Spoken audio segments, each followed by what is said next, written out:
At 650 acres, Plymouth has the largest naval base in Western Europe. With 4 miles of waterfront, Devonport Dockyard dominates the west of the city. The Type 23 frigate HMS Sutherland has just come out of a multi-million-pound refit. Her new ship's company now have to prove they're ready to rejoin the Navy's fleet by passing a series of grueling tests. Roger, bow anchor, cockpit ready for letting go. Second in command, Pete Broughton, is relishing the challenge. Roger, make the bow anchor close home, ready for letting go. In a masochistic way, I enjoy it.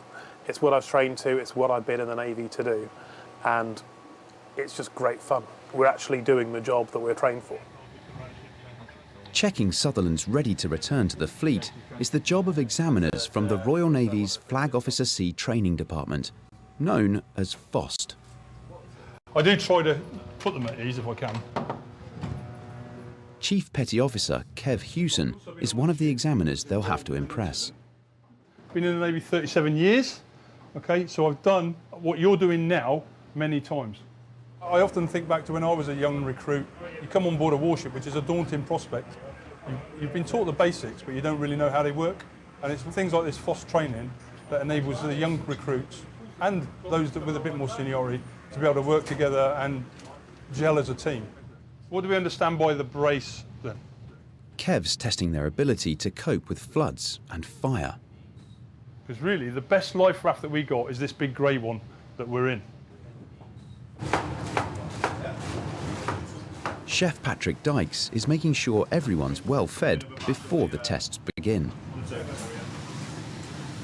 Lunch today is chicken goujon wraps or turkey and lemon wraps with tossed salad.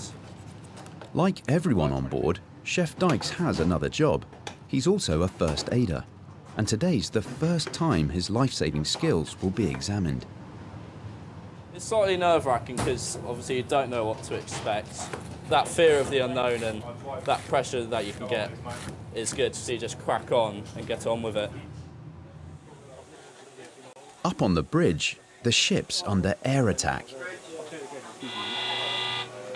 Now the fun commences. Hands to action stations, hands to action stations. Assume damage control state 1, condition Zulu.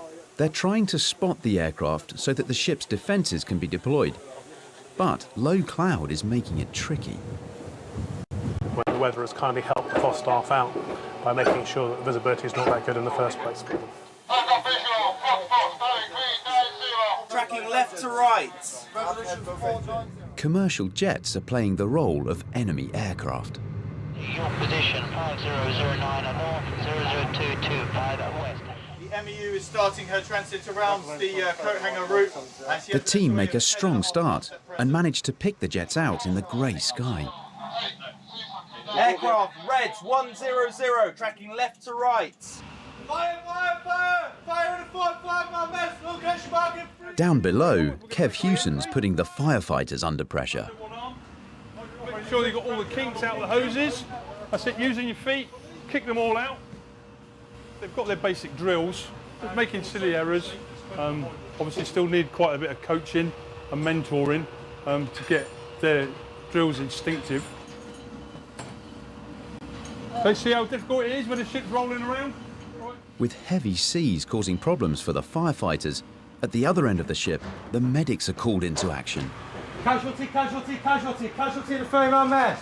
Chef Dykes and medical assistant Michael Shearer are on the scene. One of their friends is playing the casualty. Carl, talk to me. Carl, that's it. Examiner Chief Petty Officer Lee Morrison is impressed, even if they have been a little untidy. Carl, your head. Just tell me if you feel any pain anywhere else. It's all right. Just my leg, mate. Just your leg. It's fine. Ah! We're playing it being at state 1 and their kit is all over the place. They need to take charge of their kit, make sure it's stowed away at all times, otherwise that can create a potential problem later on. But first aid wise, they're tip top, they're all over it. No further injuries throughout any part of his body. His breathing is equal. The first day of testing is over for Chef Dykes. If you don't enjoy it and you don't react the right way, you don't take anything in from it at all. Up on the bridge, they've spotted all the jets and evaded all the simulated missile strikes. Stand two, stand two. We've coped with it all. There's been no damage to the ship this time. I don't think we'll be quite so lucky in future times, otherwise the FOST won't get all the training out of us. But we are at week 1 at sea, so it will happen later. With 5 weeks to go, the tests are going to get harder for HMS Sutherland.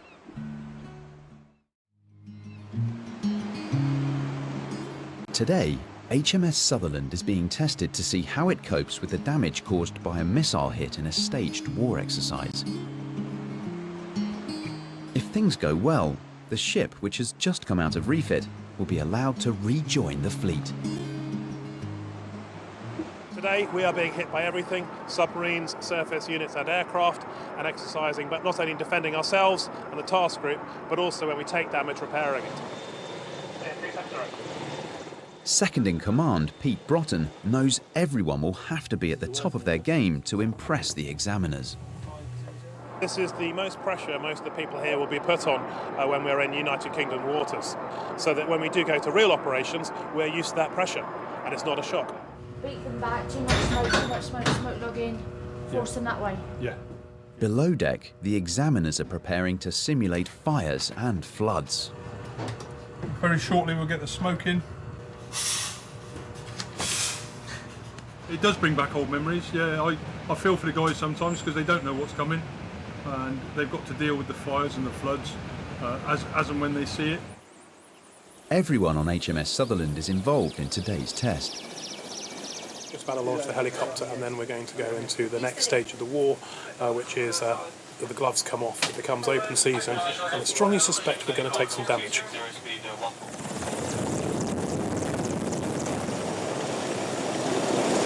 As their helicopter goes hunting submarines, Sutherland is put under simulated attack.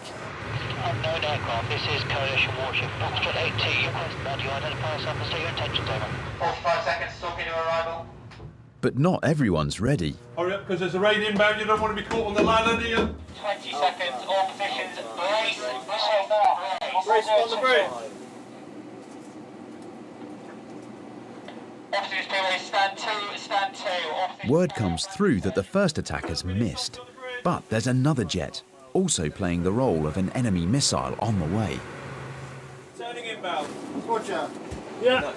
There you go. Inbound, 2 miles stuff. Yeah, 2 miles. Brace, brace, brace. Ships. Bang! Bang! The bangs mean the ship has taken an imaginary hit. They now need to show they can deal with it. Stand 2, carry out blanket search. Right, we've just come under an air attack from the Mirage fighter bombers. We've sustained damage forward, starboard side, and just conducting mini SOPs, which are system operator checks, to find out if what capabilities we've lost. Right, let's have a look see. Okay, 1 casualty. Fire team, go forward to 1 Charlie now. Examiner Kev Hewson is overseeing one of the fires. You get blanket search, what do you do on a blanket search, gents? Have a look, see what you can see. What we got? Fire! There we go then, come on.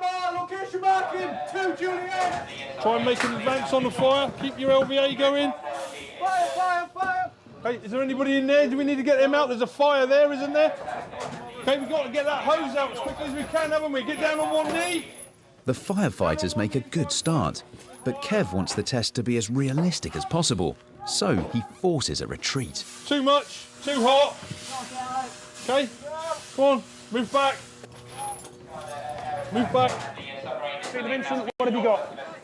Carbonated fire, dry store, no casualties at the end of the scene. At the front of the ship, Pete Broughton is getting to grips with what's happened. So you've got fire in the flat. Okay, fire and 1 Charlie. Okay, it's being attacked, is it? Situation, what have you got for us? There's a fire up in the half deck. Half deck. Yeah. Right, is anyone dealing with it? Yeah, there's people there.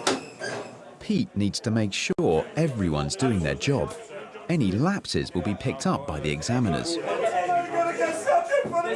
This is team. Marine Johnson, you're going to be okay. We've got to get back into this compartment and we've got to get rid of the smoke, yeah? Kev's checking the team are doing everything by the book before they go back in and put the fire out. They've cleared all personnel that aren't in breathing apparatus out of the 2 spare mess decks. In a short time, they're going to charge the hoses and get ready to make their re-entry through this steel door here. The team go in, and their tactics are spot on. Stop there, team leader. Re-evaluate your situation. A couple of minutes later, Kev ends the test. He's impressed. I have given fire extinguished, boundary search complete, no further incidents in 2 Juliet. Okay, how have you come, firefighter? You're working well. Fire extinguishing 2 Juliet. News about the fire quickly reaches Pete Broughton. The fire is out, and most importantly, we've got rid of the smoke forward. So internally, we're winning. The ship has dealt with all the scenarios, but it's not been easy. Stand 2, stand 2. Absolutely knackered, but mostly I'm feeling absolutely red hot.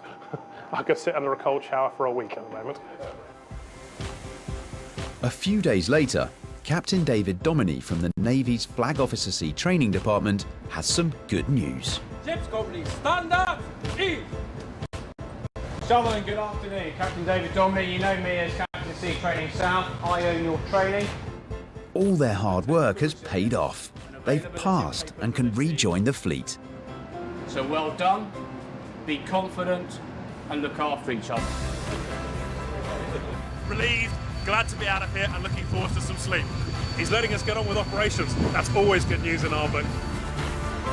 HMS Sutherland has left Plymouth behind and is now on operations.